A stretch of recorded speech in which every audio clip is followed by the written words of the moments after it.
les vamos a poder dar esta información también y lo vamos a subir en la plataforma Moodle, ¿sí? Otro de los niveles de prevención es la prevención primaria. Esta prevención primaria va específicamente para poder trabajar en información, sensibilización desde la familia, pero con grupos específicos que se va a poder informar, socializar específicamente sobre la lucha contra la violencia. ¿Y cómo vamos a trabajar esto?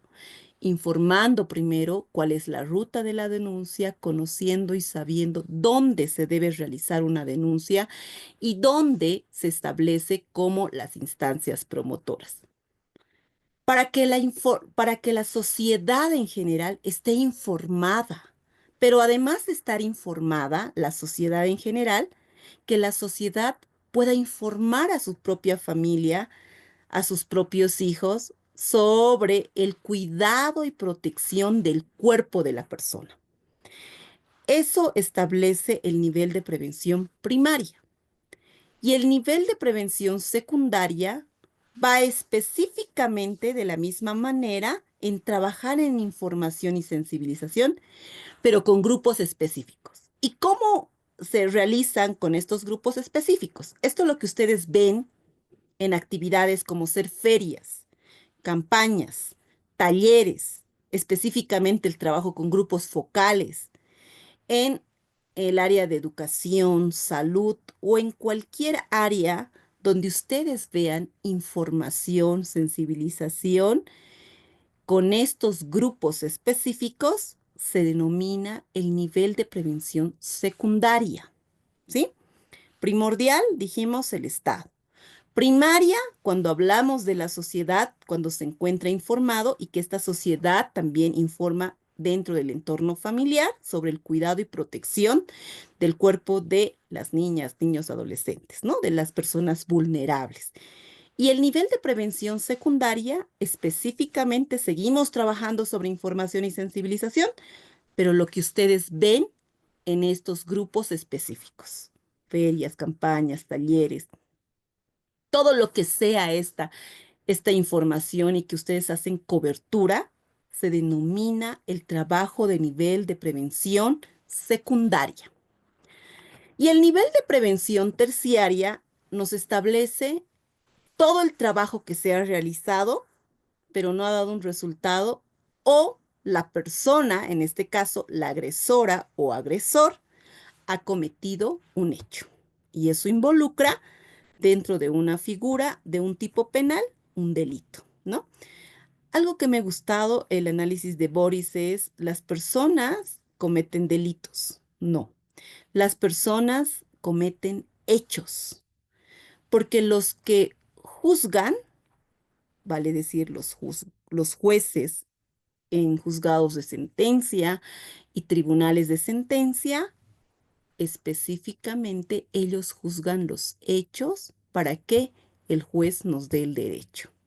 Todo lo que se investiga en una primera etapa, como decía Boris, ¿no? ¿Qué hacemos o cómo se da esta información cuando esta persona es aprendida en primer lugar o arrestada, que son términos bien diferentes?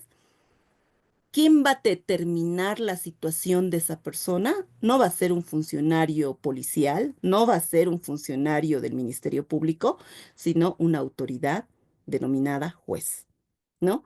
Y en este nivel de prevención terciaria nos establece cuando el hecho ocurrió, cuando se tiene que dar una atención integral a la persona.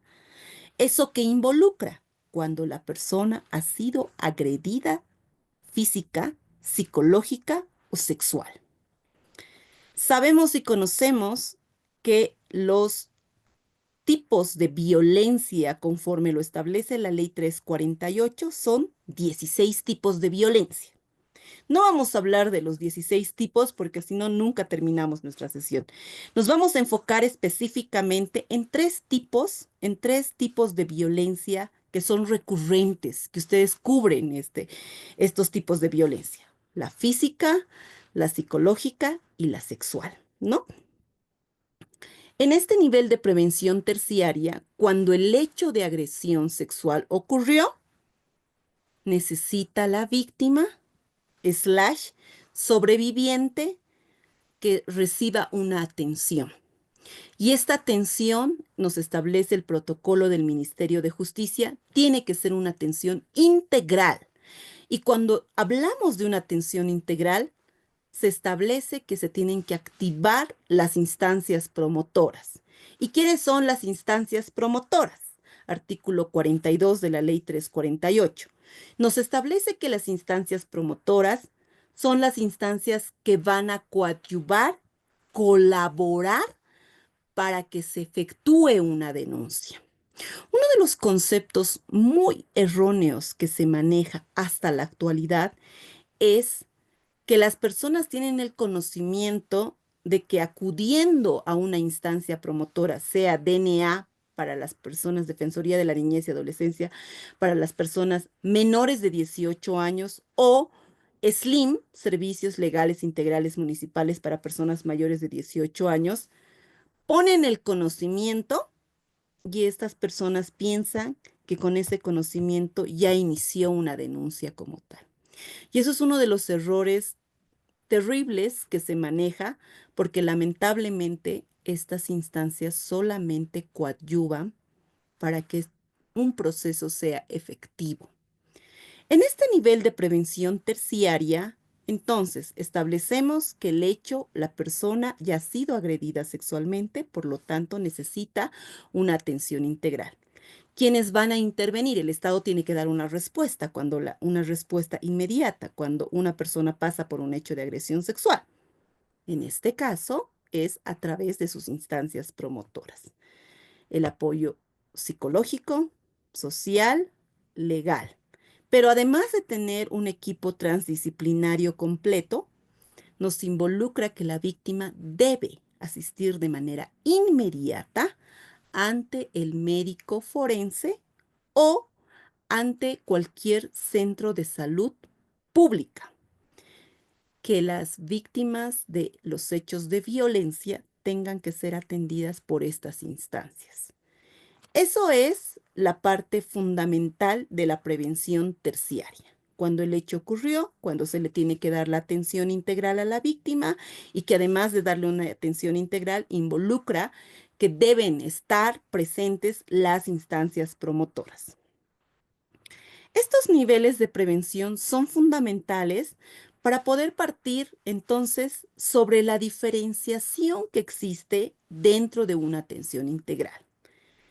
Hablamos que la atención de los casos, o sea, no va a existir un proceso como tal cuando una víctima pueda asistir ante la defensoría o cuando la víctima pueda asistir ante el SLIM, CEPDAVI, SIGPLU y o cualquier institución que coadyuva específicamente para que esto sea promovido y se presente la denuncia. ¿Por qué? Porque como su nombre lo indica, solo son instancias que promueven para que sea efectiva una denuncia. Entonces, aquí ocurre el punto clave de inicio cuando las familias que pasan por estos hechos de agresión sexual o violencia como tal piensan que asistiendo a estas instituciones ya han presentado la denuncia correspondiente. Entonces, ese es uno de los errores que se tiene porque eso no es correcto. Porque las instancias de denuncia donde va a iniciar un proceso penal, un proceso donde va a iniciar a través de una denuncia. ¿Cómo se inicia un proceso penal? Primero es la palabra. ¿Cómo se inicia un proceso penal? Puede ser una denuncia verbal o escrita, puede ser a través de una acción directa o cuando denominamos los hechos en flagrancia, puede ser a través de una querella. La querella es formal. La querella se presenta directamente ante el Ministerio Público, mientras que la denuncia puede ser verbal o escrita e indistintamente una denuncia se puede presentar en el Ministerio Público o en la FELCB. Puede ser oral o puede ser escrita también. Es a partir de estas únicas dos instancias, Fiscalía y FELCB, que inicia con la denuncia de manera formal. Si la persona que asistió a esta instancia promotora, sea un SLIM o Defensoría X, y este equipo transdisciplinario no ha efectivizado esta denuncia a través de la presentación de una querella o una denuncia escrita presentada por esta instancia promotora, no existe denuncia. Aquí es la parte fundamental que tiene que existir cuando ustedes conozcan que el hecho ya está en la fiscalía o en la FELCB y que además consigna con un número específico, un código único que en la actualidad se maneja, eso implica que este proceso penal, que este proceso específicamente tiene y está específicamente identificado dentro de un proceso penal. Entonces, esa es la figura dentro de esta atención integral y que además quien va a determinar cuando una persona, y aquí me voy a un punto importante que hacían referencia, cuando una persona es arrestada o aprehendida. El procedimiento nos establece que el arresto dura 8 horas. Y el arresto puede determinar su libertad, ¿no? El funcionario policial, dependiendo la situación. Pero sin embargo, cuando este caso específicamente ingresó por un hecho en flagrancia, en acción directa, vale decir, cuando el agresor, Pepito de los Palotes, estaba tratando de cometer el hecho, resulta que ingresó la mamá y en ese momento él lo único que atinó a hacer es subirse su pantalón y empezar a huir. Eso se denomina flagrancia. Y que los vecinos, en el momento en que esta persona está huyendo, lo hayan atrapado, agarrado, puede ser también una aprehensión por particulares. Pero eso se denomina flagrancia. Y cuando ocurre este hecho, como hago mención, este hecho en flagrancia no va a decidir su situación jurídica un funcionario policial, ni siquiera el fiscal. Quien va a decidir su situación jurídica va a ser un juez. ¿Y quién es esta persona? Es el juez de instrucción en materia penal, especialista en violencia, para poder llevar este caso. Esa persona va a ser quien va a decidir su situación jurídica. Eso es uno de los puntos importantes que se establece. Pero para poder establecer y para poder estar dentro de un mismo lineamiento, nuestro Estado boliviano debemos reconocer que tiene avances significativos en los hechos de violencia. La ley 348, donde se ha establecido y ha existido una mala interpretación durante todo este tiempo, durante todos estos años, cuando se hace referencia que esta ley 348 es específicamente para mujeres, lo cual no es cierto. ¿Por qué?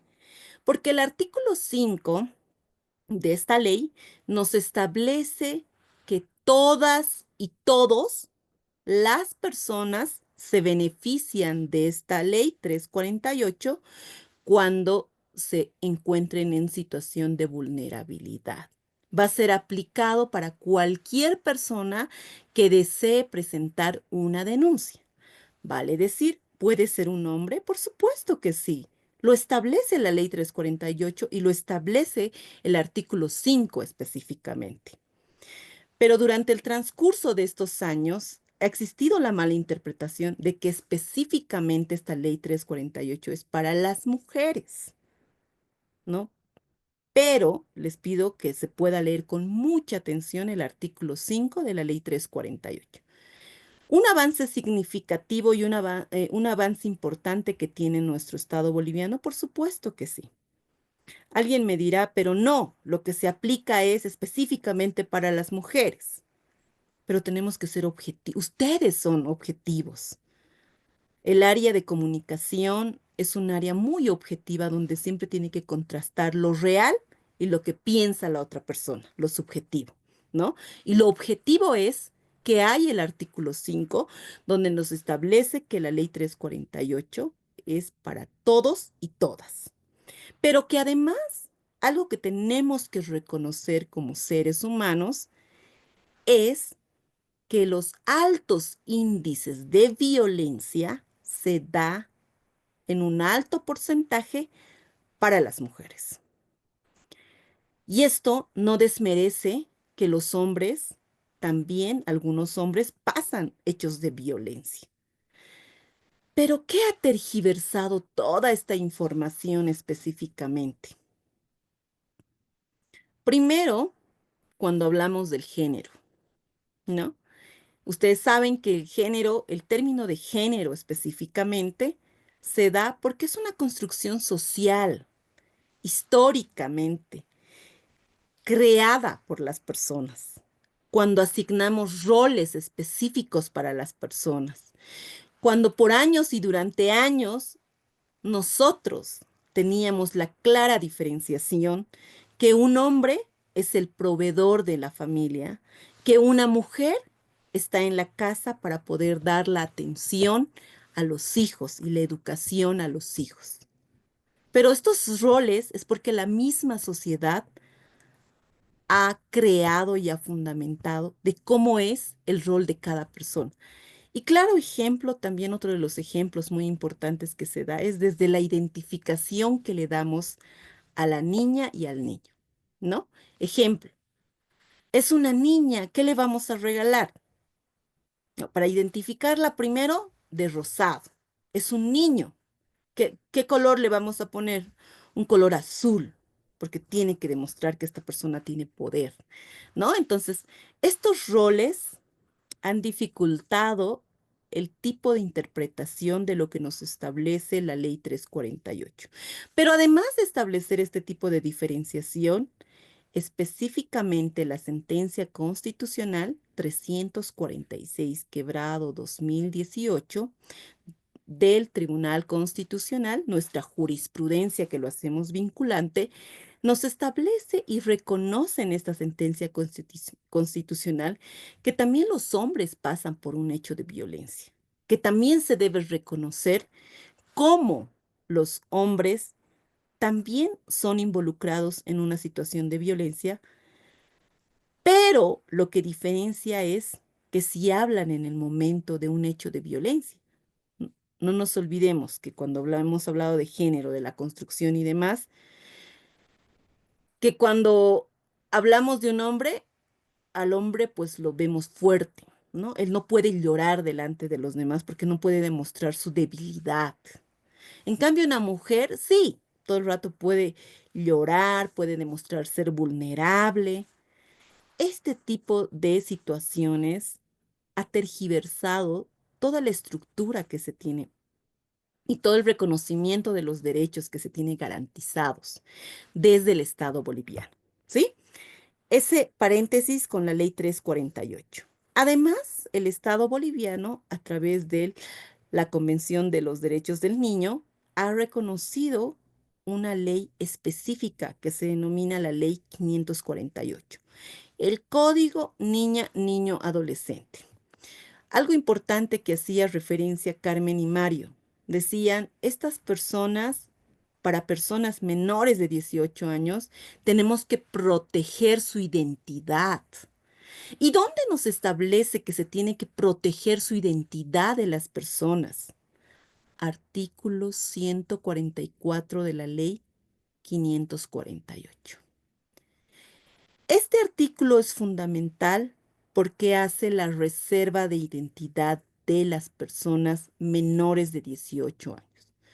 O sea, no podemos decir Miriam Chura Huanca fue agredida sexualmente por su progenitor Pepito de los Palotes en su propia casa, ubicado en el pasaje Rodríguez, zona Alto San Pedro.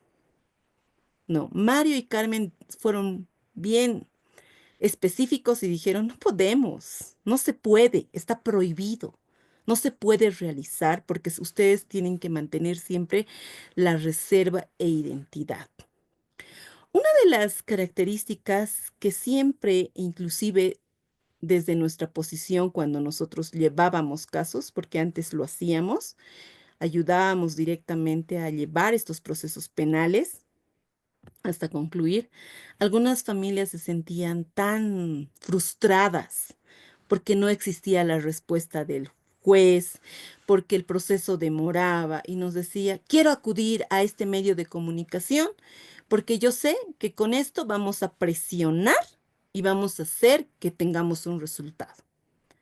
Y nuestra política como institución era siempre la reserva de identidad y protección. Tan solo el hecho de que muestren el rostro de una persona, aquí voy a poner el ejemplo de Lidia, que muestren su rostro, pero no le están diciendo su hija de 11 años, ¿no? No están dando el nombre de la niña, pero le están mostrando el rostro de Lidia. Eso es una grave vulneración. ¿Por qué? Porque están mostrando la imagen de la madre de la niña. Y las personas que conocen, el círculo que conoce Lidia, todas estas personas van a decir, ah, la Miriam, ¿te acuerdas esa su hijita que correteaba? Mira, ya había tenido 11 años. ¡Ah! A ella le habían violado. Eso va con una política de vulneración de derechos y no poder cubrir esta privacidad en cuanto a su imagen de las personas. Por eso nosotros decimos no, no compartimos en que se pueda asistir a la prensa para decir este caso. Nosotros tenemos que resguardar su identidad, resguardar la identidad de usted, su imagen, y tenemos que seguir trabajando. ¿Para qué? Para tener el resultado en el juzgado. ¿No? Entonces, esta parte es una parte importante porque se hace referencia que la ley 548 tiene políticas importantes de protección y privacidad. Y eso lo establece a través del artículo 144, ¿no? De la ley 548 y que la protección va específicamente para personas menores de 18 años. Pero ¿qué otras leyes tenemos también de protección que se le da? Tenemos la ley 1173, la ley de abreviación procesal. Esta ley de abreviación procesal da un parámetro de protección no solo a las víctimas, sino también a los agresores. Y aquí no hay la línea de decir solo para las mujeres, solo para los niños y adolescentes hay protección y no hay para los agresores. Eso es mentira, porque la ley 1173, esta ley de abreviación procesal, tiene avances significativos en protección de derechos humanos para todos los sujetos procesales que se vean involucrados en un proceso penal. Ejemplo, algo significativo que tiene esta ley. La ley 348 ya otorgaba medidas de protección, pero medidas de protección para mujeres, niñas, niños, adolescentes, todos en una bolsa común. Pero con la ley 1173 hay medidas de protección diferenciadas. Medidas de protección para mujeres y medidas de protección para niñas, niños y adolescentes. ¿Un avance significativo? Por supuesto que sí, porque las mujeres y los niños no son lo mismo, no pueden tener esa igualdad de calidad y resguardo, ¿no? Un niño y una niña necesitan mayor resguardo que una persona mayor de 18 años. Entonces, esa diferenciación lo hace la ley 1173. Y para los agresores, ¿qué avance significativo tiene? Para los agresores, el tiempo de la detención preventiva, lo que antes no existía. El fiscal podía solicitar en su audiencia de medidas cautelares cuál va a ser su detención preventiva y por qué. Ahora el fiscal tiene que justificar, demostrar de manera objetiva Primero, ¿por qué está solicitando una detención preventiva? Porque ahora ya no es que todo el mundo tenga que entrar al penal y bueno, no solo por la situación que lo diga el fiscal, no, tiene que justificar, tiene que fundamentar el fiscal de manera objetiva por qué está solicitando la detención preventiva. Segundo, el plazo de la detención preventiva. Las etapas del proceso penal son cuatro. Etapa preliminar, preparatoria, juicio, recursos. Y esta primera etapa que nosotros estamos haciendo referencia es la etapa preparatoria. Porque en esta primera etapa preparatoria es donde se va a determinar que Pepito de los Palotes tenga una detención preventiva, pero que además el fiscal tenga que justificar cuál va a ser el plazo, porque el plazo de la etapa preparatoria es 6 meses. 6 meses de detención que lo establece el artículo 134 del Código de Procedimiento Penal. Y ustedes dirán, entonces, la etapa preliminar, primero dijimos que es la etapa preliminar, preparatoria, juicio y recursos. Estoy adelantando un poco porque esto lo vamos a llevar igual más adelante a detalle. Etapa preliminar, la ley 348, artículo 94, nos establece 8 días. No, los investigadores no pueden hacer mucho en 8, así que le dice el artículo 301, 20 días, máximo te puedes exceder en tu investigación, 60 días. Ahí es en esta primera instancia donde se tienen que colectar todos los elementos, todos los indicios. En esta primera etapa, denominada etapa preliminar, no hay pruebas, colegas.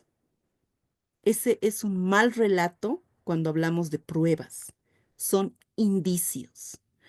Y en la etapa preliminar, su nombre procesal que se establece son indicios, porque estamos buscando 8, 20, 60. ¿Sí? Y Pepito de los Palotes no es acusado, es agresor. Simplemente su título es agresor, supuesto agresor. Cuando el fiscal analice esta primera etapa, cuando el investigador haga su trabajo de poder colectar indicios, ¿cuáles serían estos indicios? Certificado médico, informe psicológico, informe social, declaración de la víctima en cámara Gesell, un registro del lugar del hecho donde ha ocurrido el hecho. Eso tiene que recabar en esta primera etapa de la investigación. El fiscal va a analizar estos elementos y a través de estos elementos se determinará si va a hacer una resolución de imputación formal, lo cual va a abrir la puerta a una audiencia de medida cautelar. Y eso implica el plazo que yo estoy haciendo referencia en este momento, que la ley 1173 ha establecido que el fiscal tiene que justificar cuál es el plazo de una detención preventiva. 6 meses, les dije, ¿no? Artículo 134 del Código de Procedimiento Penal. Y esto lo ha establecido esta ley 1173. Este beneficio le ha dado al agresor para que no se quede por siempre y para siempre detenido preventivamente.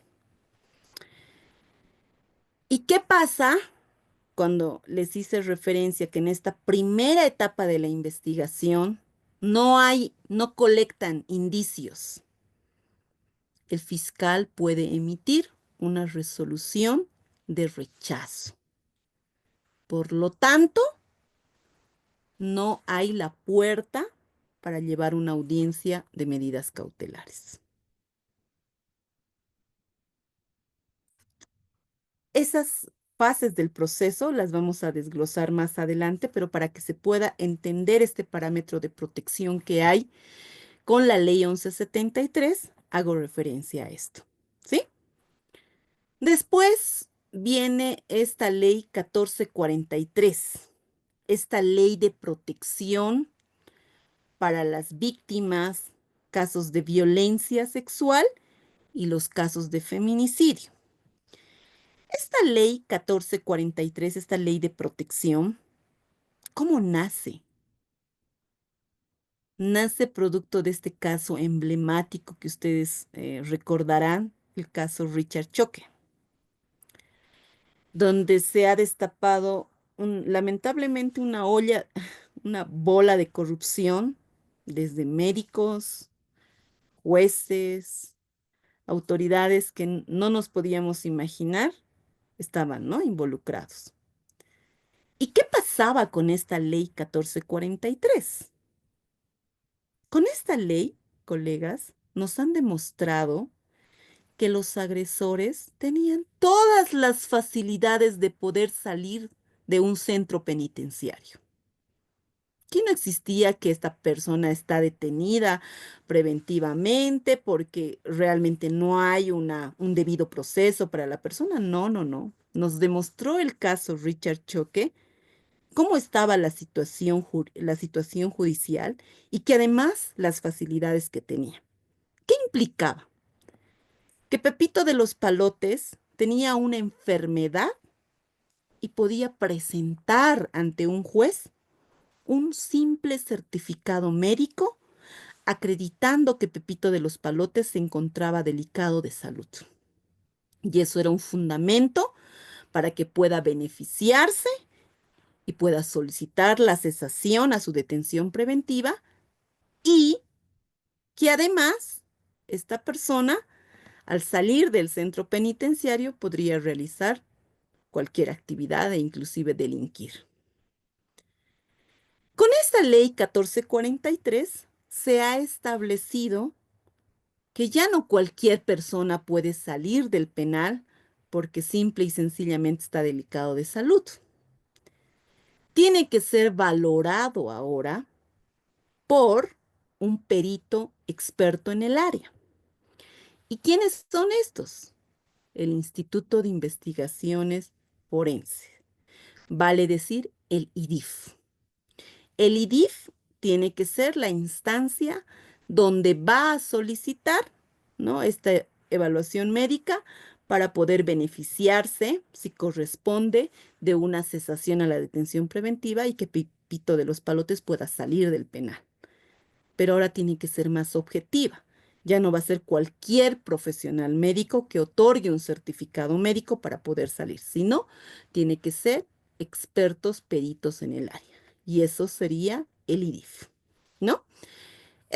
Esos parámetros son importantes y vean ustedes la diferenciación que hay con las leyes de protección que se da específicamente para estos casos. Ahora, de los principios rectores que nos establece todo este parámetro de protección, hemos hecho la diferenciación en que una denuncia va a iniciar a través de la Fiscalía o la FELCB, a través de una denuncia, querella, acción directa. ¿Sí?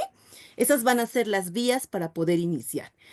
Sin embargo, hay una clara diferenciación con las instancias promotoras. Las instancias promotoras, SEPDA, Visiplu, Defensorías, SLIM, van a hacer que coadyuven, que promuevan para que se efectúe la denuncia, ¿no?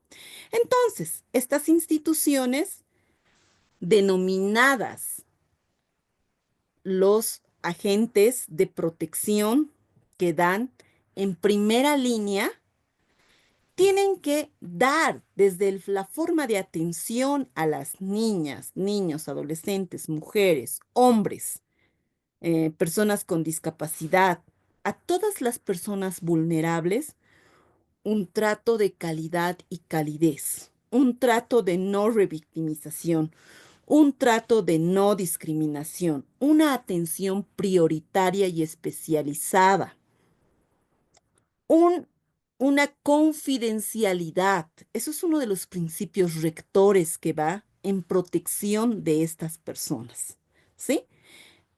estos principios rectores vamos a desarrollar punto por punto la siguiente sesión, pero hago referencia entonces que estos principios son fundamentales para poder dar la atención a estas personas en situación de vulnerabilidad. Y cuando hablamos también de estos principios rectores, lo establece desde la Constitución Política del Estado, la Ley 348, la Ley 548. Esa clara diferenciación que existe para poder dar la atención a estas personas en situación de vulnerabilidad. Ahora sí, empecemos a aterrizar un poco más y vamos a desarrollar lo que involucra los tipos penales, ¿sí? Escuchemos, por favor.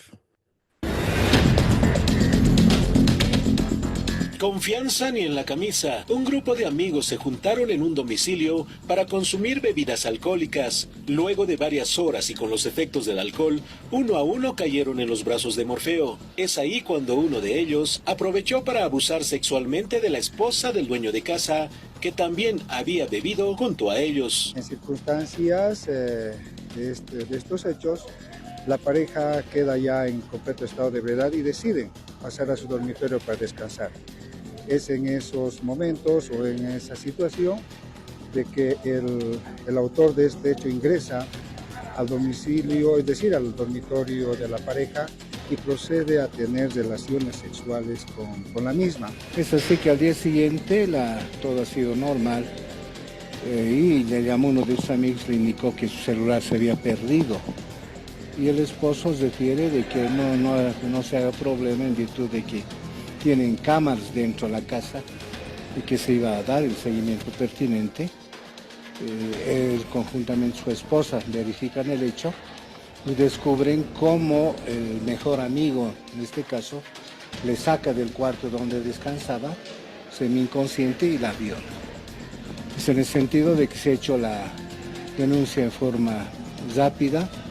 El fiscal ha expedido el correspondiente mandamiento de aprehensión, viendo el video, que es una prueba fehaciente, y el mismo ha sido aprehendido ahí en las anteriores horas y está ya en celdas de la fiscalía. Se está imputando por el delito de violación en estado de inconsciencia, toda vez que la esposa, la víctima, no recuerda absolutamente nada. En el sentido de que se recomienda siempre a la sociedad de que no confíe en nadie si es que consume bebidas alcohólicas, tiene que tener siempre la coherencia pertinente a efecto de despachar a personas ajenas a su hogar.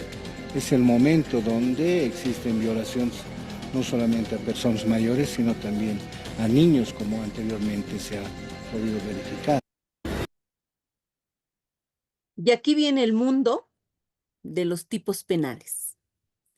Primero, hemos escuchado de una máxima autoridad decir relaciones sexuales. Segundo, dijeron la esposa de este mejor amigo pasó por un hecho de abuso sexual. Y otra persona que decía pasó por un hecho de violación.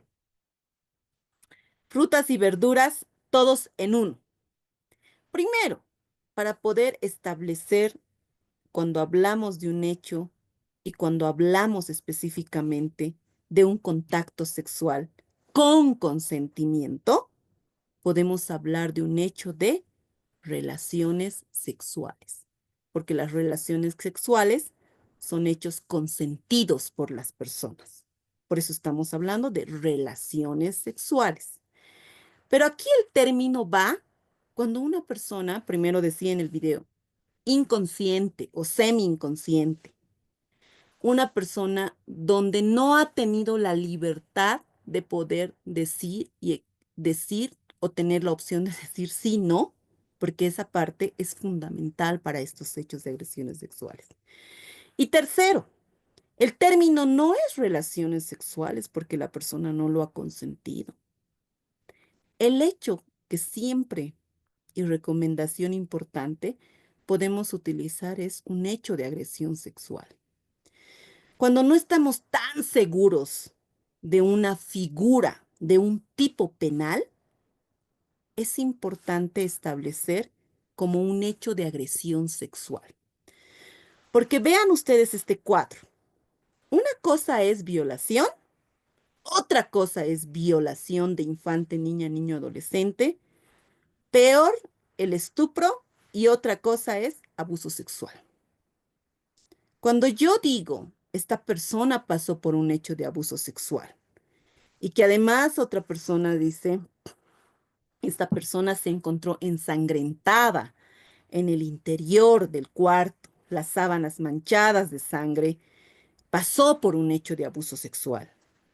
Incorrecto, porque aquí estamos hablando de un hecho de agresión sexual. Un hecho de agresión sexual porque no sé con mucha precisión la relación de los hechos. Y cuando no sé con precisión la relación de los hechos, es mejor utilizar el término de agresión sexual. Porque ahora vamos a desarrollar las características que tiene cada tipo penal y su diferenciación, las características que lleva el tipo penal de violación y las características que lleva el tipo penal de abuso sexual. ¿Sí? Entonces, con este preámbulo, Un estudiante de la Fuerza Aérea Boliviana de Oruro, quien ha denunciado haber sido violada por sus propios camaradas y producto de ello tuvo un hijo, está pidiendo colaboración para este pequeñito.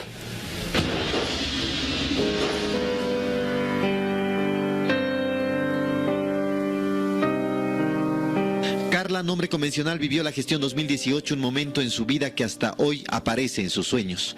Ella estudiaba en la Escuela Militar de Música de la Fuerza Aérea Boliviana. Estaba en tercer año hasta que todo cambió el 20 de mayo. Ella jamás va a olvidar cuando realizaba su turno y de repente tumbaron la puerta y en estado de ebriedad, su camarada la abusó sexualmente. Justo me ha atacado y me da cuenta que mi camarada estaba borracho. De ahí mi camarada me ha atacado y yo me he defendido de las formas posibles. Le he pateado hasta de su cara, le he mordido y he despertado a las 7 de la mañana y mi camarada estaba encima de mí. Yo estaba toda la parte de abajo desnuda. Su relato estremece, no pudo denunciar en ese entonces. El estudiante también de tercer año la amenazó, inclusive con hacer daño a su mamá. ya, de la misma forma, ¿no? El relato. Primero, el tipo penal de violación tiene características específicas. Y el parámetro cuando hablamos de violación es que cualquier persona puede pasar por un hecho de violación. Tenemos mujeres agresoras como hombres agresores. Tenemos lamentablemente un alto porcentaje de hombres agresores, sí. Tenemos un porcentaje de mujeres agresoras, también. Además, no solo las niñas o las adolescentes, mujeres o mujeres, pueden pasar por un hecho de violación. También los hombres pueden pasar por un hecho de violación. ¿Sí? Con este punto, entonces, establecemos que el tipo penal de violación tiene sus características específicas porque lo establece el artículo 308 de nuestro Código Penal. Primero, nos dice que para que se pueda constituir un hecho de violación, para que se pueda constituir en este tipo penal, tiene que existir intimidación. Del último relato que hemos escuchado, sí, evidentemente había una intimidación, había violencia física, ¿no? O, te dice, psicológica. Pero la víctima en ese punto relata que sí había violencia física. Intenté defenderme como pude, pero no lo logré. ¿Por qué? Porque la fuerza de la otra persona fue mayor que la otra. Otro punto importante, realice con persona de uno u otro sexo, varón o mujer. Hemos establecido que las víctimas no solo son mujeres, también son hombres, también son niños y también son adolescentes. Actos sexuales no consentidos. Todos los hechos de agresiones sexuales de la familia de delitos de violencia sexual, como nos establece el artículo 7 de la Ley 348, porque es una familia la violencia sexual, porque dentro de la violencia sexual existe violación, abuso sexual, estupro, padecimientos sexuales. Toda esta familia nos establece específicamente que estos actos no son consentidos, porque la víctima nunca va a consentir que pueda agredir y que pueda ir en contra de su voluntad un hecho. Porque las personas, porque el nomen juris, que lo denominamos en este caso, de la protección de este tipo de delitos, es la libertad sexual. La libertad sexual de decidir cuándo, dónde, con quién y dónde puedo tener yo relaciones sexuales con la persona. Y esa decisión de la libertad sexual de poder elegir yo como persona se ha vulnerado porque no se ha tenido el consentimiento como tal. Y para estos hechos, cuando hay violencia de por medio, cuando hay amedrentamiento, amenazas, se constituye en un hecho de violación.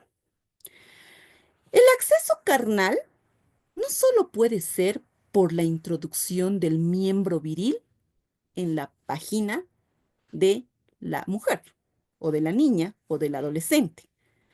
También puede ser por cualquier parte del cuerpo, vale decir,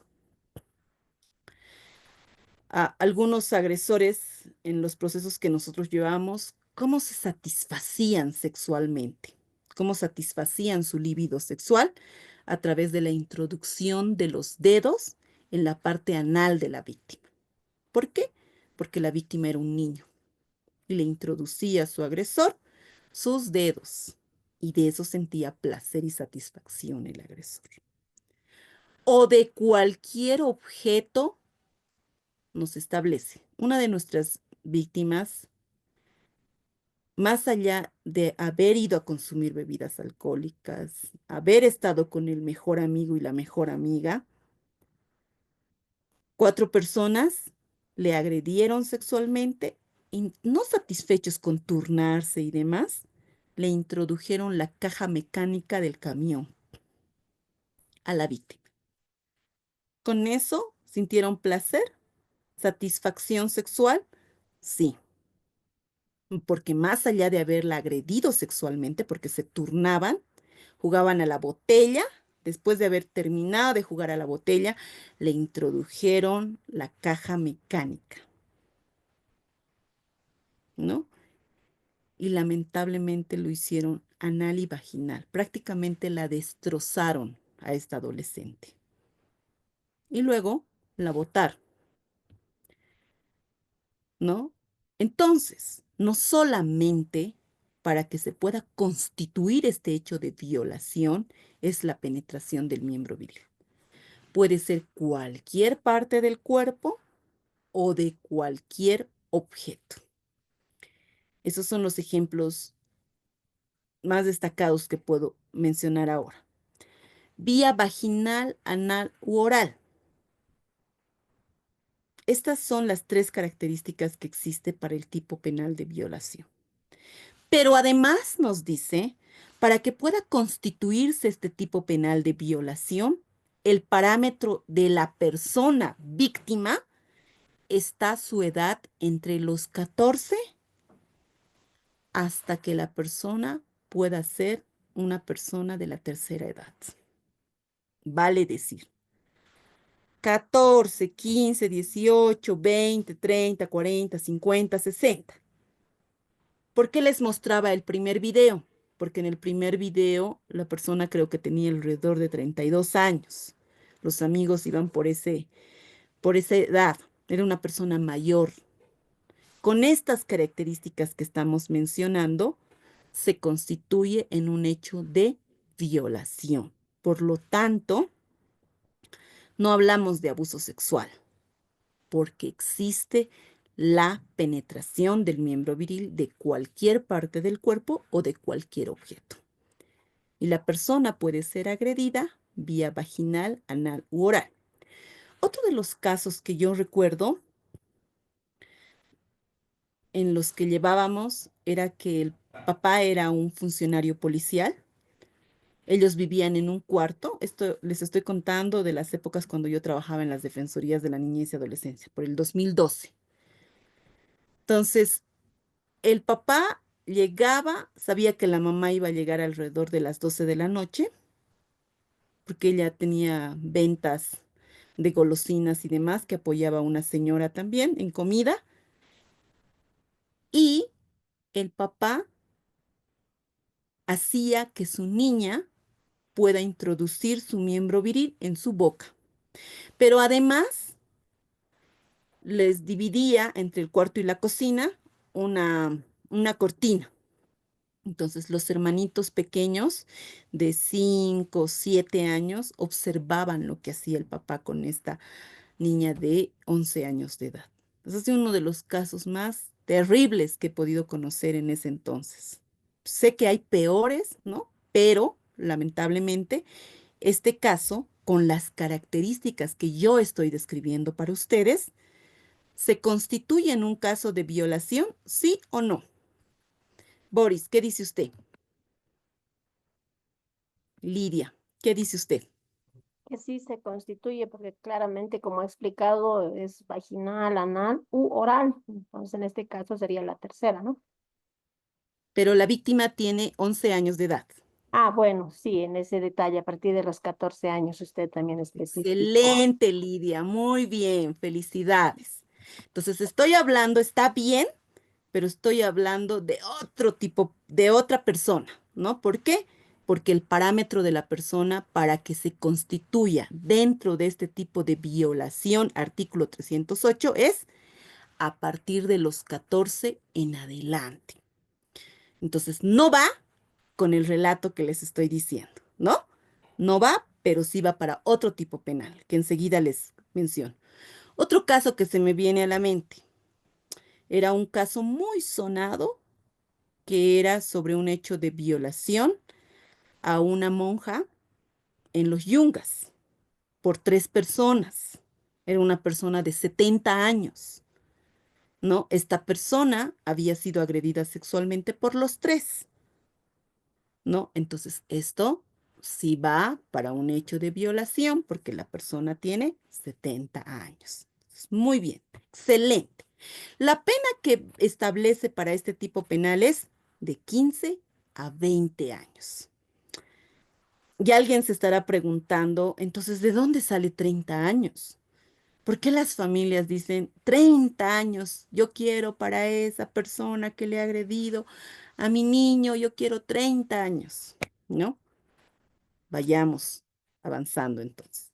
Violación la tenemos muy clara, sus características y su sanción, de 15 a 20 años. Ahora escuchemos este punto importante. Un hombre de 25 años llegó hasta esta clínica, ubicada en la Radial 10. Llegó por atención médica y fue víctima de abuso sexual.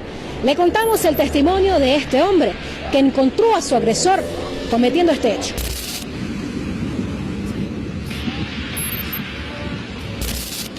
Esto ocurrió el día primero de mayo. Yo acudo a la clínica médica San Isidro por un problema que tenía y necesitaba ayuda médica. Entonces el médico me atiende, luego me dice que tengo que internarme, me suben a una habitación en la parte de arriba, en el primer piso.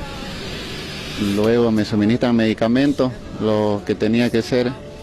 Entonces ya fue como entre 5 o 7 de la tarde, llega el enfermero y acompañado de su colega, y me suministra medicamento la enfermera, y luego la enfermera se retira y él se queda solamente él medicándome. Entonces él se retira y luego vuelve y me mide la presión y me dice que estaba un poco alta, que tenía que volver dentro de 2 horas. Luego vuelve, dentro de 2 horas volvió, que eran como las 10 de la noche, y él me mide la presión, me dice que ya estaba bien. Entonces agarra él y se retira diciéndome que él iba a volver, que iba a estar viniendo. Entonces él se retiró, yo le digo ok, se retira, yo me eché a dormir. fue cuando levanté en la madrugada del día 2 de mayo, como a las 2:50 calculo, porque a las 1 ya fue cuando yo me comunico con mis familiares para contarle el hecho. Y ya fue cuando él lo encuentro, que él me estaba chupando el pene. Yo estaba echado durmiendo, cuando yo abro los ojos lo encuentro en el acto. Y yo le digo, ¿qué estás haciendo? ¿Qué te pasa? Y él se retira ya de... Ya, ahí dijo una parte muy importante esta persona. Carmen, ya ha dado las características, cómo pasó, sabemos la edad de la persona. ¿Qué sería este caso? ¿Qué tipo penal se configuraría? Violación, ¿Por qué? violación, porque la ley dice, la ley 308 de 14 en adelante ya la condena como violación, justamente lo que usted decía hace rato. Muy bien, porque dijimos que la violación no solo es vaginal, anal, también es oral. Y en este punto fue el enfermero, ¿no? Que le estaba introduciendo a su propia boca su miembro viril. Entonces, eso es violación. Entonces, el contexto, aquí quiero que noten bien, del relato de la periodista está mal, ¿no? Porque está hablando de abuso sexual. Enseguida vamos a entrar a esa figura del abuso sexual. Entonces, queda muy claro con estos videos, ¿sí? Entonces, aquí ya está excelente. Ahora sí, si eso es violación, entonces, ¿qué es violación de infante, niña, niño, adolescente? El artículo 308 bis de nuestro Código Penal nos establece que este tipo penal va para el parámetro de los 0 años, o sea, una persona recién nacida, hasta que la persona tenga los 13 años con 364 días.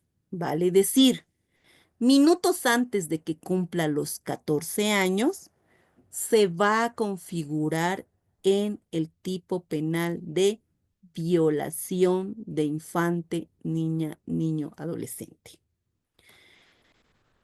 Esta diferenciación es importante porque en el momento en el que ustedes hagan todo el relato, primero va a ser importante escuchar el testimonio, saber si estamos hablando de una persona mayor de 14 años o menor de 14 años.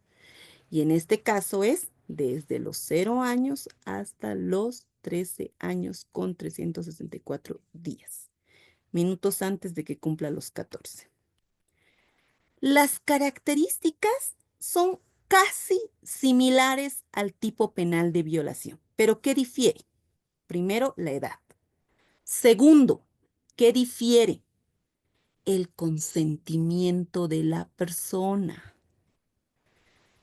Ustedes han escuchado de algunos niños, o adolescentes en este caso, es que es el amor de mi vida. Yo me he enamorado de la profesora.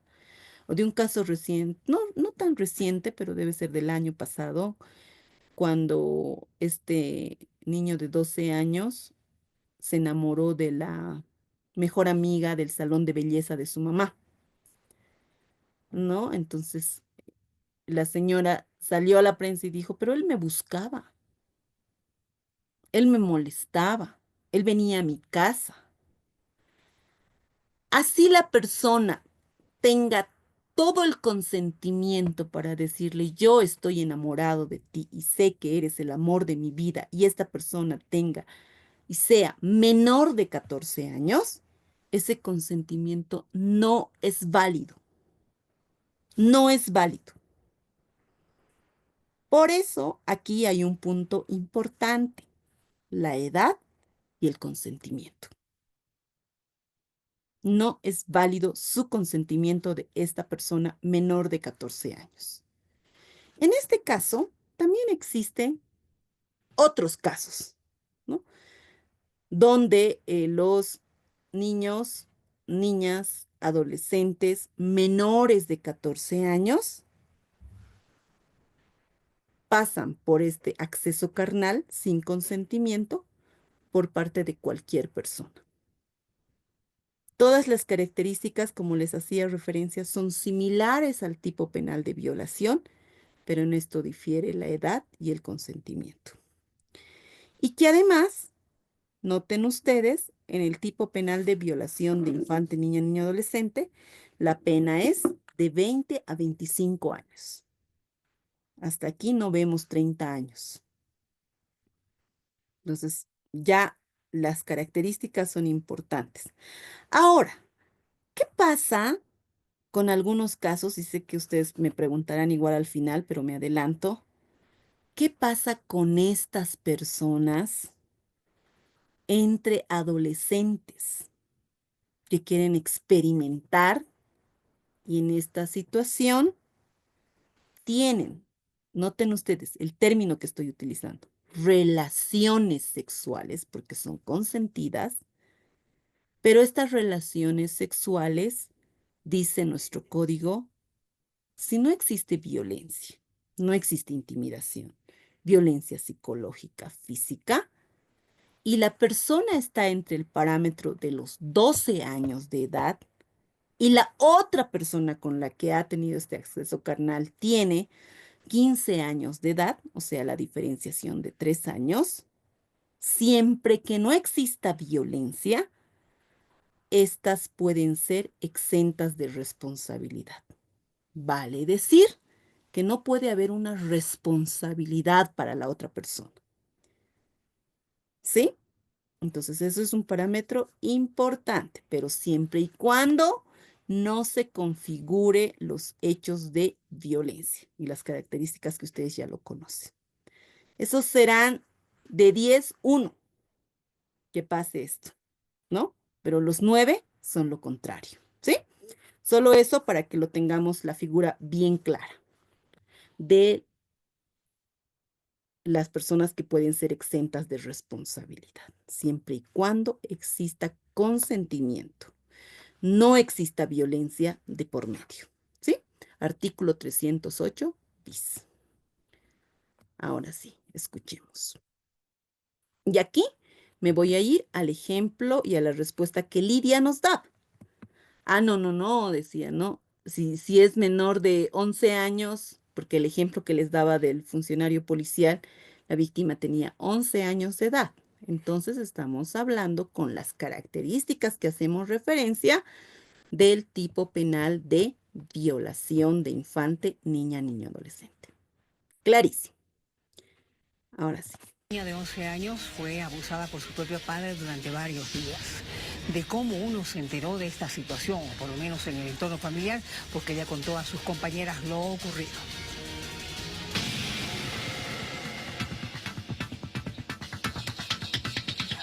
Ha sido vejada sexualmente mediante penetración vía vaginal y anal.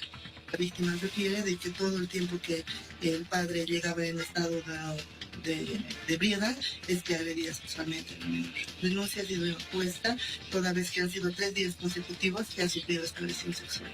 La víctima, después de la agresión sexual, sentía mucho dolor. La víctima no vivía con la madre, vivía con el padre, pues el conocimiento de sus compañeritas de curso en el colegio y de las madres de las mismas, quienes han llamado mediante la dirección del colegio a su madre que vivía en Huanuni. La misma se ha constituido de manera inmediata y ha tenido la conversación con su hija a efecto de corroborar estos hechos que había cometido el padre y de manera inmediata ha procedido con la denuncia ante la tercera. Y en esta ocasión la justicia no se equivoca, porque el juez determinó detención preventiva indefinida para este padre acusado de haber violado con bastante crueldad a su pequeña de 11 años de edad.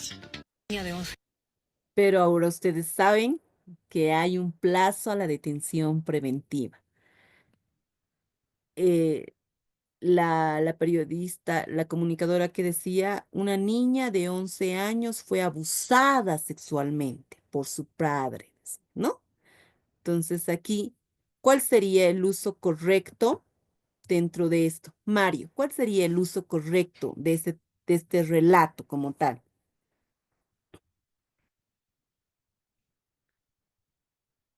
Está con el micrófono apagado. Ahora sí. Ahora. Me Ujú. parece que la palabra que está apareciendo es la correcta, estupro. No, de esto vamos a hablar. Una Ah, niña ujú, Niña de ay, 11 ay, ay, años ay. fue abusada por su propio padre. abusada, dice, ¿no? De eso. Ah, no, no, no. No, no es es violada, ¿no? Por lo que se establece en el artículo 308, si no me equivoco, que usted ha mencionado. 308 bis, ¿no? Ajá. Violación de infante, niña, niño, adolescente. Yo sé que es bien complicado usar el término como que esta niña violada, ¿no? Por eso dijimos que podemos utilizar el término correcto de esta niña de 11 años sufrió un hecho de agresión sexual o esta niña de 11 años fue vejada sexualmente, ¿no? Para no irnos mucho a los tipos penales cuando tenemos duda, porque para poder identificar los tipos penales con precisión, tenemos que saber el relato completo de la víctima para poder determinar qué tipo penal corresponde, ¿no? Muy bien, gracias, Mar. Excelente participación. Entonces, con esa participación, ahora vamos a otro tipo penal. Este tipo penal es de estupro. Estupro, mm, quiero ponerles aquí un antecedente importante. ¿Por qué? Porque Bolivia lamentablemente ha sido sancionada por la Corte Interamericana de los Derechos Humanos. Y ustedes ya avanzaron este punto con el doctor Javier, que por cierto es juez, ¿no? Em, ¿Cuál es la sanción máxima que nos dan a los estados a través del sistema interamericano? Y el sistema interamericano determina a través de la Corte Interamericana de los Derechos Humanos.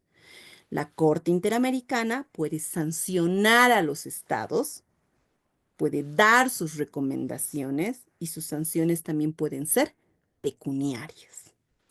Y Bolivia, lamentablemente, ha tenido una sanción por la Corte Interamericana de los Derechos Humanos. El caso Brizangulo versus Bolivia. ¿Qué nos ha establecido este caso específicamente muy emblemático?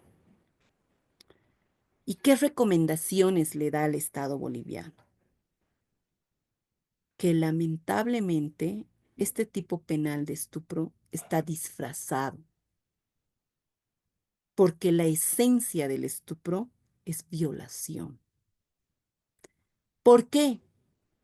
Porque el estupro, lamentablemente, las características que tiene es seducción, enamoramiento y engaño. Son tres características que tiene el tipo penal de estupro. Seducción, enamoramiento y engaño. Con una persona entre la edad de los 14 y 18 años de edad. Ese es el parámetro de la persona, 14 y 18. ¿Y para qué le seduce, le engaña o le enamora a la persona de 14 y 10 a 18 años de edad? Para tener acceso carnal. Claros ejemplos de vulnerabilidad que el agresor encuentra en la víctima. Porque no le está forzando, la está seduciendo, la está enamorando. ¿Y cómo la seduce y cómo la enamora? Porque esta persona conoce la vulnerabilidad de la persona de 14 a 18 años de edad. O sea, la víctima puede estar entre los 14, 15, 16, 17 o 18. Cualquiera de esas personas puede pasar por esto. ¿Qué pasó?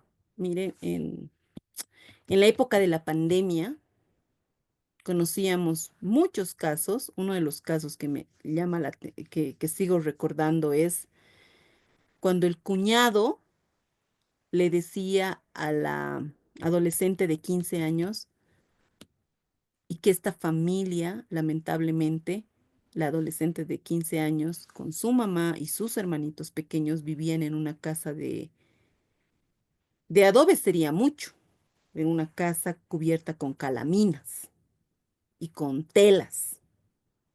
Esa era su situación de vulnerabilidad económica. Entonces, ¿qué le decía? Mira, necesitas para tus estudios un celular. Necesitas pasar tus clases. ¿Sabes? Yo te quiero mucho, yo te aprecio mucho, porque eres la hermana de mi esposa, la hermanita menor. Yo te doy esto, pero tú me das a cambio esto. Solo va a ser un ratito. Otra cosa, ¿sabes? He descubierto que eres el amor de mi vida, que contigo quiero hacer mi familia y estoy dispuesto a abandonar todo lo que tengo acá. Nos vamos a ir a Brasil, ya estoy consiguiendo mis contactos y allá vamos a armar una familia. Vamos a ser felices tú y yo y deseo tener un hijo contigo. Primero, sabiendo que esta persona tenía 38 años de edad, casado con la hermana mayor, con 3 hijos de por medio, lo único que buscaba esta persona es tener el acceso carnal y la satisfacción sexual. Es así cómo se configura este tipo penal de estupro. Las engañan, las seducen con dádivas y las enamoran. Ustedes me dirán, ¿no usan la fuerza? Sí, no usan la fuerza. Pero ¿qué está haciendo esta persona? La está agrediendo sexualmente, solo con otras características. Por eso la Corte Interamericana de los Derechos Humanos nos establece que este tipo penal de estupro tiene que ser derogado, porque esta es una grave vulneración de derechos para las víctimas. Entonces, tiene que ser derogado este tipo penal, por lo tanto, tiene que existir el tipo penal de violación. ¿Por qué? Porque la persona es mayor de 14 años. ¿Sí? Entonces, estas es las características que tiene, pero en nuestra actualidad y vigente, el estupro. ¿Y la pena cuál es? De 3 a 6 años, mínima, insignificante para lo que la persona pueda hacer. O en algún caso también una mujer agresora que le engañaba a esta adolescente de 14 años, varón, ¿no? Igual, le conquistaba con salidas, llevarle a lugares donde él se sentía cómodo, para luego acceder a tener relaciones con esta persona. Entonces, eso también se configura en estupro. No solo los hombres, ya dijimos, también las mujeres, ¿sí? La pena de 3 a 6 años. Mediante seducción o engaño. Acceso carnal tiene. Con persona de uno u otro sexo, indistintamente sean las víctimas varones o mujeres, ¿no? Pero el parámetro de edad de la persona víctima es de 14 a 18 años. Su pena de 3 a 6 años. Ahora sí, si ya conocemos lo que es violación, violación de infante, niña, niño, adolescente, estupro, entonces, ¿qué será abuso sexual? Abuso sexual se constituye en todos los actos que no exista penetración. El abuso sexual se considera aquellos toques impúdicos en las partes íntimas de la persona. Porque en algún evento, algún funcionario policial me decía, ay, pero si yo le doy un abrazo y una palmada, ¿eso es abuso sexual? No, en las partes íntimas del cuerpo de la persona como tal, ¿no? Una palmada, felicidades, qué bien lo estás haciendo, no puede constituirse en un delito, ¿no? El abuso sexual son aquellos tocamientos impúdicos en las partes íntimas de la persona. Esto, el abuso sexual puede constituirse también por intimidación. Puede existir de por medio violencia física o psicológica. Ay, solo te estoy tocando. Ni siquiera te estoy haciendo algo. Peor. En un caso de una niña de 7 años y el padrastro de 45. Más vale que estés aflojando, porque si no, luego te va a ir peor. ¿Y qué le hacía? Le daba pellizcos en su vagina, en sus pechos, a la niña de 7 años. Y le daba sus palmadas en la parte trasera a la niña. Esto es abuso sexual. Esos toques inapropiados en el cuerpo de la persona como tal. Este caso, de por medio, puede existir intimidación, porque la niña le decía, me estás lastimando y no me gusta lo que tú me estás haciendo. Y él le decía, y si pobre que tú le digas algo a tu mamá, porque primero que esté en el hospital teniendo a mi hijo en este momento, segundo que sabes que no tiene dónde estar, que si tú hablas lo que yo estoy haciendo, les voy a botar a vos y a tu madre. Ah, violencia psicológica, intimidación, ¿no? Porque puede constituirse, dice, las características, si no hay violencia física, puede ser psicológica, puede ser intimidación. Y en este relato que yo les hago referencia, había intimidación y había violencia psicológica, porque había una amenaza de por medio, ¿no? Entonces, esas son las características. Habíamos hecho referencia también a, no lo tengo el video, pero la siguiente les muestro. Cuando una madre le hacía toques inapropiados a su hijo. Y él relata y dice, yo pensé que eso era normal, porque pensé que eso eran las caricias normales de una madre. Pero todo eso lo he vuelto a revivir cuando mi madre murió y yo he ingresado a un internado para varones. Y me hacían lo mismo ellos. Ahí entendí que no era normal lo que mi madre me hacía, ¿no? Entonces, los hombres también pasan por un hecho de abuso sexual. Así no haya uso de la fuerza. ¿Qué involucra? No puede haber uso de la fuerza, ¿no? Eso implica una violencia física de por medio, o en algunos casos sí, puede haber violencia física. Agarrarla y empezarla a tocar a la fuerza a la víctima, ¿no? Entonces, puede ser violencia física. Pero, ¿qué le diferencia en esto? Si la persona es mayor de 14 años, o sea, el abuso sexual aquí, colegas, puede pasar cualquier persona, desde una persona menor de 18 años hasta mayor de 18 años. Pero si la persona está en el parámetro menor de 14 años, la pena como agravante que va a recibir es de 10 a 15 años. Porque es una persona menor de 14 años que este agresor o agresora ha cometido estos toques impúdicos en las partes del cuerpo.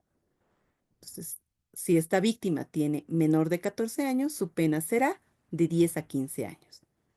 Si la persona es mayor de 14 años, la pena es de 6 a 10 años. ¿En qué difiere? En la pena, ¿sí?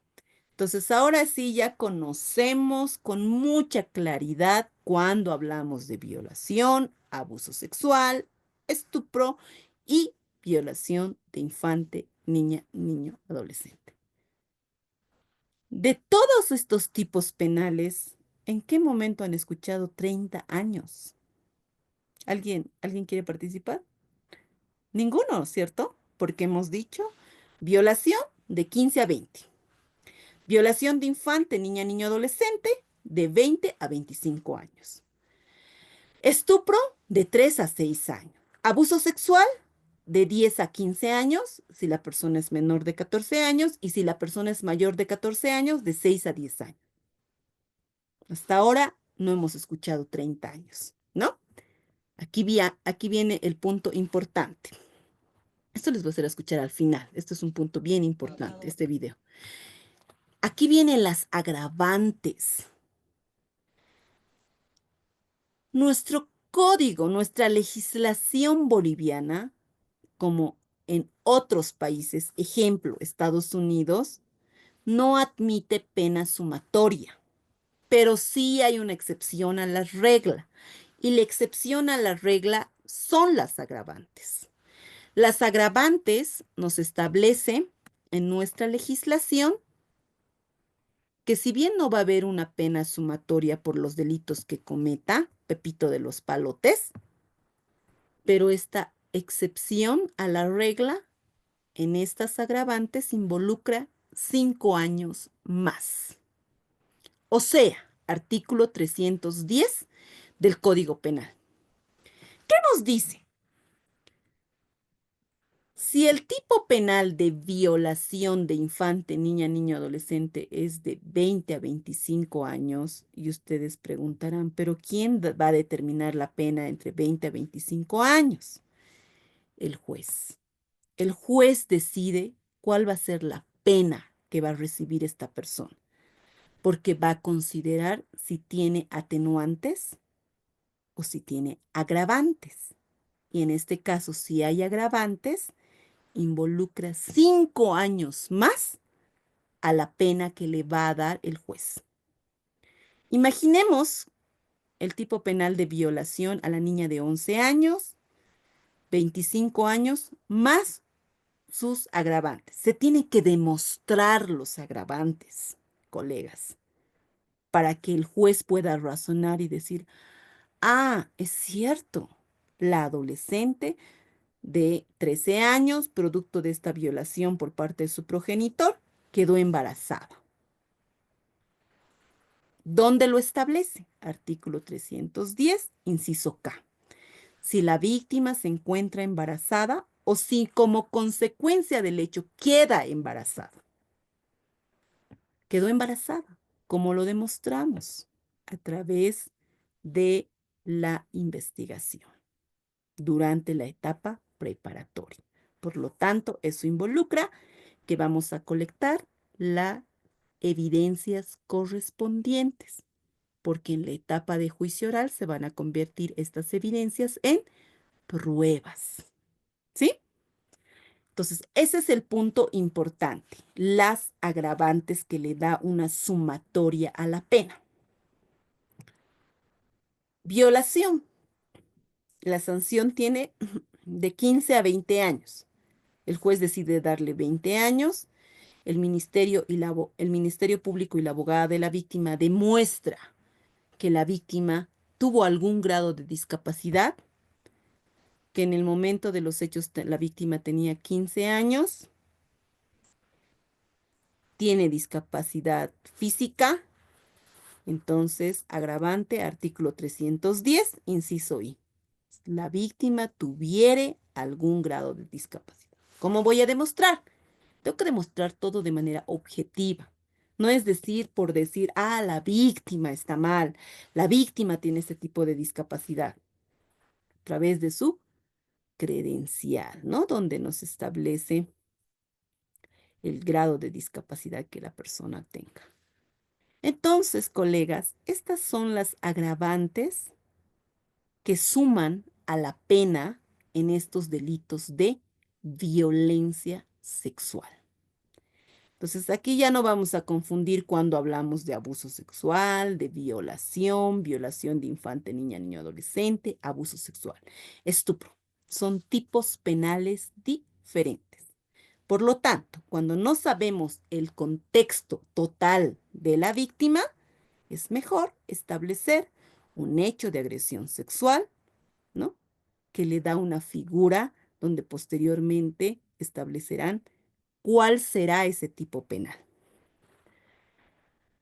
Ahora sí, empecemos a desglosar, un poquito acelerando la situación por el tema de los tiempos. Inciso A. Producto de la violación se produjere alguna de las circunstancias previstas en el artículo 270 y 271. ¿Qué significa? Si dentro del hecho de violación existen lesiones graves o gravísimas. El ejemplo que les di. 3 agresores, producto del hecho, más allá de haber cometido el hecho de violación, la víctima le introdujeron la caja mecánica, le destrozaron porque le hicieron se me ha ido el término, le hicieron una reconstrucción completa a la víctima. Y estaba un pelo de perder la vida a la víctima. El médico forense, ¿cuántos días de impedimento le dio en mi caso? Que era, les estoy comentando, este caso espeluznante de 2016 era este caso. 120 días de impedimento. ¿Va dentro de las características de lesiones graves y gravísimas? Por supuesto que sí. ¿Sí? Tengo que demostrar de manera objetiva a través de ¿qué? Certificado médico. Segundo, inciso B. El hecho se produce frente a niñas, niños o adolescentes. El ejemplo que les daba del funcionario policial X, que les dividía una cortina de tela y los niños veían todo lo que el papá hacía. Entonces el hecho lo hacía frente a los niños a sabiendas que solamente dividía una cortina de tela, ¿no? Entonces los niños podían ver inclusive los llantos, podían escuchar, perdón, los llantos que hacía la hermana. Inciso C. En la ejecución del hecho hubieran concurrido 2 o más personas. Claro ejemplo del adolescente que les dije, ¿no? El agresor no solo puede ser uno, pueden ser más de una persona. Eso también constituye una agravante, ¿no? Ejemplo, el caso de esta adolescente que les decía de 3 agresores y además le introdujeron la caja mecánica. Inciso D. El hecho se produce estando la víctima en estado de inconsciencia. Ejemplos que hemos escuchado, los videos que hemos escuchado. Ejemplo de esta persona de 23 años, ¿no? Como decía que el enfermero parece que le había puesto algo porque todo el rato se sentía así medio somnoliento. Entonces, pero ¿cómo se va a determinar? A través de una pericia toxicológica. O cuando la víctima nos haga referencia, sí, yo he ido a esa fiesta, pero lo único que yo quería era divertirme. O como un caso reciente que conocimos. Yo quería divertirme ese día porque era el cumpleaños de mi mejor amiga. Pero no sé en qué momento he perdido el conocimiento. Solo tomé medio vaso de ron. No me acuerdo nada. Y lo único que me acuerdo es que cuando me despierto, él estaba encima de mí y le digo, no me hagas esto, por favor. Y no tenía fuerzas para poder defenderme. Y él seguía y seguía, lastimándome. ¿Cómo voy a determinar, cómo le voy a determinar en la etapa de juicio oral que la víctima estaba inconsciente? A través de una pericia toxicológica. ¿Por qué? Porque resulta en este caso que a la víctima en su vaso le pusieron diazepam. Y diazepam es una sustancia, como ustedes saben, que hace perder el conocimiento, que te deja inconsciente, ¿no? Entonces, pero tengo que demostrar de manera objetiva estos puntos, ¿sí? Inciso E. En la comisión del hecho se utilizarán armas u otros medios peligrosos susceptibles de producir la muerte de la víctima. Ejemplo de este funcionario que les decía X. Le apuntaba con su arma, a eso más me olvidaba.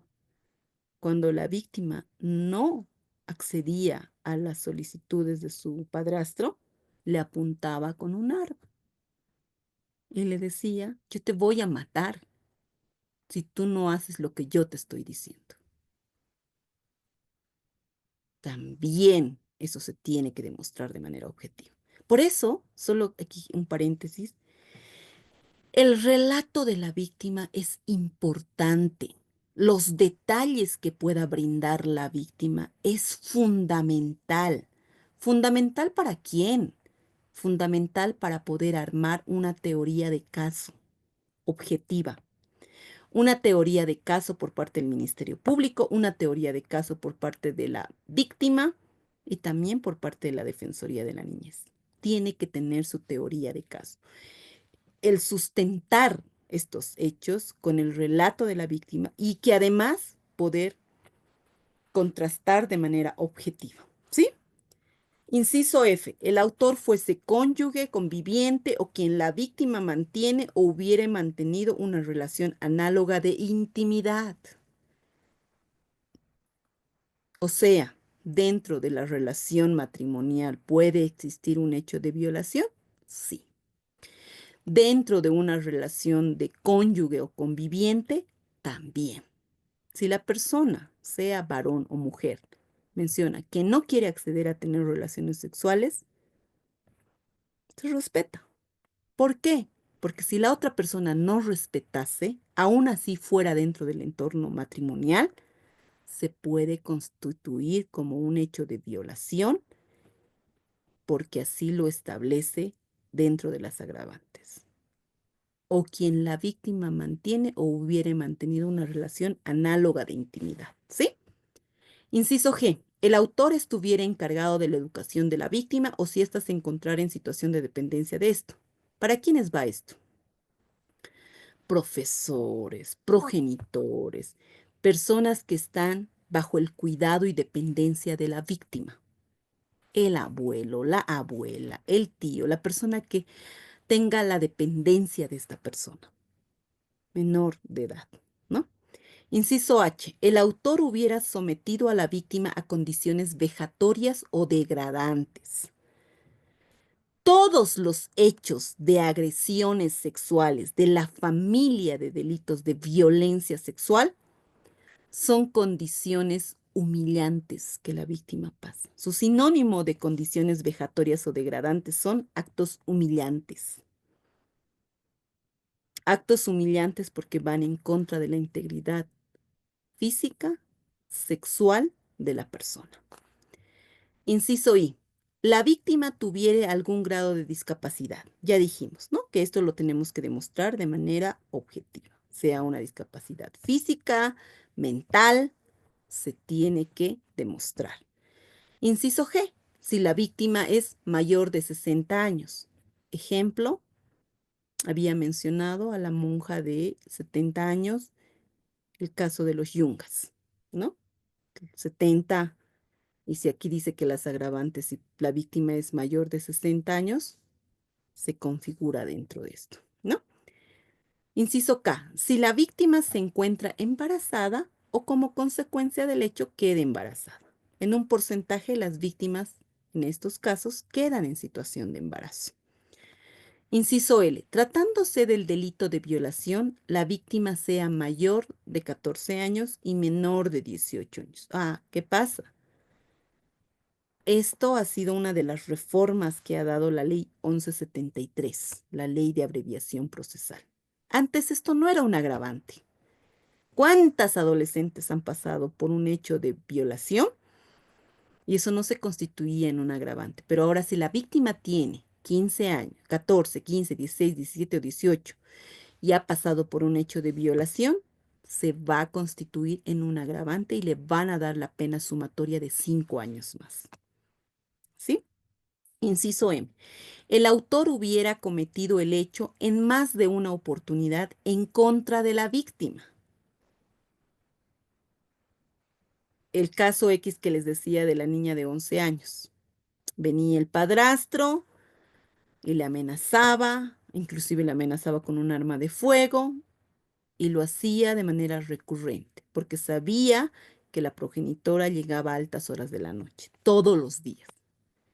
Y el agresor lo hacía los días que estaba libre, ¿no? Entonces, eso también, si ha pasado en más de una oportunidad, se va a constituir en un agravante. A consecuencia del hecho se produjere una infección de transmisión sexual o VIH. No ocurre en todos los casos, pero en algún porcentaje sí. Las víctimas son contagiadas por una enfermedad de transmisión sexual o el VIH, ¿no? Y eso también tiene que ser demostrado de manera objetiva. Inciso O. El autor fuera ascendiente, descendiente o pariente dentro del cuarto grado de consanguinidad o segundo de afinidad. ¿Quiénes son estas personas? Padres, tíos, primos, sobrinos, abuelos, todo lo que vaya en el vínculo familiar, ¿no? Porque dice ascendientes o descendientes o parientes dentro del cuarto grado de consanguinidad o segundo de afinidad. Todo relacionado al entorno familiar. Si como consecuencia del hecho se produjere la muerte de la víctima, se aplicará la pena correspondiente al feminicidio o infanticidio. Y ustedes saben que cuando pasa un hecho de feminicidio, por producir la muerte de la persona, de su pareja, involucra la pena de 30 años sin derecho a indulto. O para las personas menores de 12 años que producen la muerte de la persona como tal, infanticidio, 30 años sin derecho a indulto, ¿no? Estas dos figuras, estos dos tipos penales, nos establecen las sanciones máximas dentro de lo que establece el Código Penal. Ahora sí, para cerrar, para ejemplificar, violación, dijimos, desde los 14 años en adelante. Una persona de la tercera edad también puede pasar un hecho de violación, ¿no? Las características ya saben ustedes. Violación desde los 0 años hasta los 13 años con 364 días. Minutos antes de que cumpla la persona 14 años, es violación de infante, niña, niño, adolescente. Estupro, seducción, enamoramiento y engaño. La víctima está entre el parámetro de los 14 a 18 años de edad.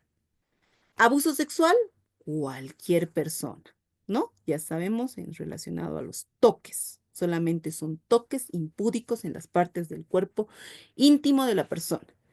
¿Qué diferencia? La pena. Menores de 14 años, la pena va de 10 a 15 años. Mayores de 14 años, la pena va de 6 a 10 años. ¿Sí? Bueno, pero antes de concluir, quiero que escuchemos esta presentación. En Cruz Ayucay había estado pegando, dice, por gasolina, hayan subido, hayan visto. Mi hija había estado agarrando, todo siempre está, porque parece que chinchones tienen, no sé, pero totalmente está verde, reventado el diente, tal vez está secado, no habla ahorita, no habla, hermanita, por favor. Denuncian un nuevo caso de tentativa de feminicidio en la urbe alteña. La víctima es una joven universitaria que, según la denuncia, fue golpeada y agredida sexualmente por su ex enamorado la noche del pasado martes. El hecho ocurrió tras haber sido invitada a comer. Se presume que fue dopada. Su brasier todo desabrochado, la ropa interior había estado a media pierna, ya todo su busto ensangrentado, su rostro todo golpeado estaba. Ya era su ex enamorado, pero él, como le digo, él lo está tomando como si fuera, sigue su enamorada, síguela así, sigue insistiendo a que sea su enamorada, le trata, pues no es la primera vez que le ha agredido. El agresor habría abandonado a la joven en inmediaciones de Cruce a Chocalla, donde fue rescatada por su familia en total estado de inconsciencia. Actualmente se encuentra internada en el hospital holandés. Los oficiales que estaban en turno no nos han querido atender. Esto no es la primera vez, sé que ya hemos visto en las noticias, no es la primera vez, señores de la prensa. Esto ya ha pasado, no, pero si es su enamorado, ¿usted está segura que es violación? Eso es lo que nos dice el oficial de turno. Ya está segura que es violación, pero es su enamorado.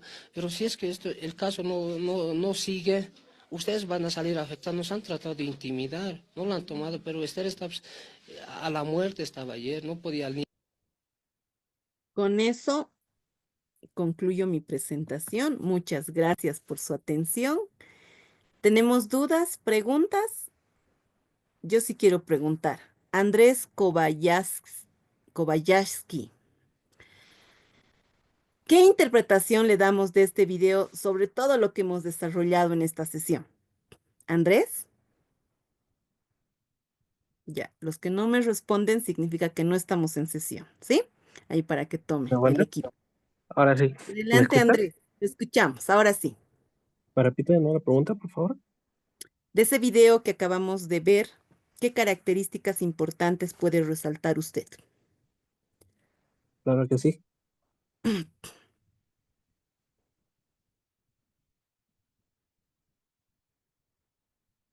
Ya. Ilsen, adelante con usted, por favor. Ilsen. Buenas noches, licenciada. Yo tengo una consulta. Se trata de un proceso en el cual es víctima un niño de 2 años. Licenciada, ¿qué pasa en el caso de que por la edad del infante no se le pueda tomar declaración al menor? O sea, en este caso, yo soy la denunciante. Es uno de los motivos por los cuales me he inscrito a este diplomado porque me interesa mucho el tema. Yo he sido testigo de un caso en el que un padre estaba imitando un acto sexual con su hijo, que era un niño de 2 añitos. Y en este proceso lo han rechazado 2 veces por el tema de que han representado de que no podía tomarle declaración la defensoría porque el niño no tenía un lenguaje fluido. Y ellos han representado y han mandado a la unidad de protección de víctimas y testigos para que ellos tomen la declaración en la fiscalía y tampoco han podido tomar la declaración y lo han representado. Y por ese motivo es que hasta la fecha se ha rechazado 2 veces, de lo cual con la Defensoría se ha objetado y en este momento se encuentra otra vez aperturado el proceso. Pero ¿qué sucede en ese tipo de casos? ¿Acaso porque el niño no tiene un lenguaje fluido, deja de ser víctima o es menos víctima, Ligen? ¿O qué se puede hacer o qué se puede proponer o sugerir en este caso en particular? Excelente pregunta, Ilse. Primero, el tema de la declaración va a ser complicada, va a ser difícil, porque estamos hablando, como usted ha dado el ejemplo, de un niño de 2 años de edad, ¿no? Su lenguaje no es fluido y además los niños para esta edad tienen una a muy corto plazo. Pero ¿qué es fundamental en esto, Ilse? La revisión médica. Eso es lo fundamental, Ilse. Usted me hace recuerdo a un caso que tuvimos hace años, igual, la niña de 4 años, igual, como usted dice, no podía relatar con mucha precisión. Ella decía el palito y su palito. ¿Y por qué? El palito decía, ¿no? Si tan solo ella hubiera dicho, no sé, su miembro, su pene. ¿Y por qué va a estas situaciones, Ilsen? Alejándome un poquito de su respuesta, porque le decía que la respuesta sería una buena evaluación médica. Lo hará un profesional del área de salud pública, que ahora sí está reconocido por la ley 1173, porque antes no podían realizar ellos evaluaciones médicas, ¿no? Valoraciones médicas, tenía que realizarlo sí o sí el IDIF. Y que además estas instituciones médicas solicitaban requerimientos formales que le ordene un fiscal o un juez para la evaluación médica. Ahora no se requiere formalidad para que hagan la atención a estos casos. Y también el IDIF, ILSE. El IDIF es un punto igual de referencia importante, Instituto de Investigaciones Forense, para que haga la valoración médica. Aquí ILSEN lo que debe primar no es el testimonio de la persona por la edad de la víctima, es la evaluación médica. ¿Sí? Esa es la respuesta, pero además, Ilsen y colegas con todos, algo que es bien importante y se ha convertido en un tabú es hablar sobre el cuerpo de la persona. No, ¿cómo le vas a decir pues a tu hija que se dice vagina? Eso se dice gatita. No, no es su pene, es su lorito, es su plátano. Y tenemos, colegas, en la actualidad, seguimos teniendo ese tipo de tabús de que nuestros propios hijos no puedan conocer su cuerpo. Y recientemente recuerdo a este punto, una de mis colegas decía, no, la niña decía con mucha facilidad, ¿no? La de 12 años, sí, es que me ha tocado mis pechos, me ha tocado mi vagina y creo que no es un lenguaje apropiado. Y yo discrepaba porque yo le decía, mis niños tienen 5 años y mis niños conocen muy bien las partes de su cuerpo. Mi niña sabe qué es vagina, sabe qué son sus pechos y mi niño sabe que su miembro viril se denomina pene. Así que si tú le preguntas a mis hijos cuáles son las partes de su cuerpo, ellos no te van a dar sobrenombres. Ellos no te van a entender cuando le estás hablando de gatita o de plátano. Y es donde tenemos que empezar a trabajar con la sociedad. Y aquí quiero hacer un antecedente. Nosotros somos parte de una red, la red Previenes. La red Previenes, en uno de sus libros, Mitos y Realidades, que han escrito sobre relatos de las víctimas, en una de las niñas de 7 años le decía a su mamá que su mamá viajaba constantemente al exterior por el tema del comercio y le dejaba al cuidado y protección del hermano, o sea, vale decir del tío, ¿no? Y la mamá, cada vez que llegaba, le decía, em, le gustaba traer peluches a la mamá, ¿no? Y en una de esas le dice, mamá, mamá, mi tío quiere jugar con mi gatita. Y ahí le dice la mami en ese viaje cansada que llegó, pero déjale que juegue con tu gatita. Es tu tío. No va a pasar nada. Pero la niña se estaba haciendo referencia que le estaba molestando con su parte íntima, vale decir su vagina. Pero la mamá le puso el sobrenombre de gatita. Y poniendo este sobrenombre, la propia madre se olvidó de cómo estaba mencionando el cuerpo humano de su hija. En su momento se pudo haber evitado, sí, porque la niña le estaba diciendo lo que estaba ocurriendo. Entonces, eso es lo que pasa, colegas, el claro ejemplo de cómo estamos en la actualidad, ¿no? Y el ejemplo que les digo de lo que estoy refutando con una colega, digo, no, si estás con ese criterio de antes, creo que no estamos bien en lenguaje de conocimientos del cuerpo humano. Y bueno, eso, ¿no? Ese es un paréntesis bien importante del que se tiene que trabajar.